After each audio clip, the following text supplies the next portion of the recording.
Hello and welcome to the video, Develop and Test Locally with Azure Functions Core Tools. In this video, I'm going to review the Azure Function Core Tools website and the features, just so that you can remember some of the things we talked about earlier in the course. Then I'm going to demonstrate how to debug an Azure function locally.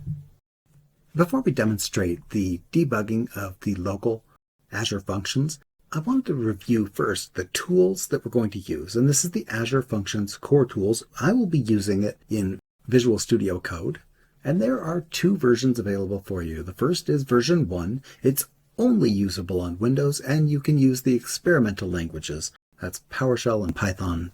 Version 2 can be run on any platform, but it's restricted to the supported languages of JavaScript and C# and F#.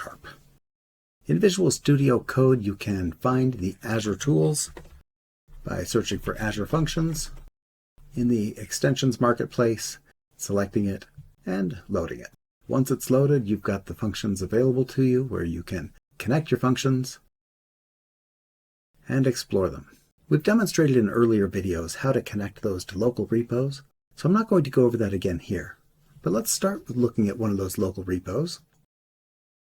Packed serverless repo here, and we've got the HTTP trigger C# function.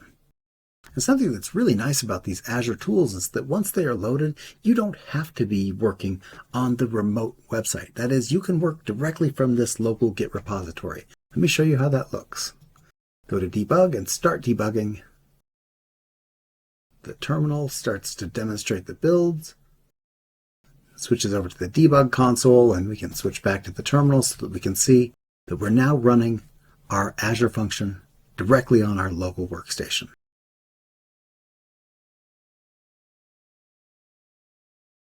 And by giving it a parameter, we invoke the function. Notice also that in Visual Studio Code, we're getting output, and the log output is right here onto the terminal screen. We also have the full range of debugging features where we can place breakpoints, step through the debugger, make changes to the code, and when we're finally done with it, we can right-click and deploy it to an Azure Function app. In the next video, we're going to close out the course by connecting you with code on GitHub, showing you where you can report errors and interact with the team.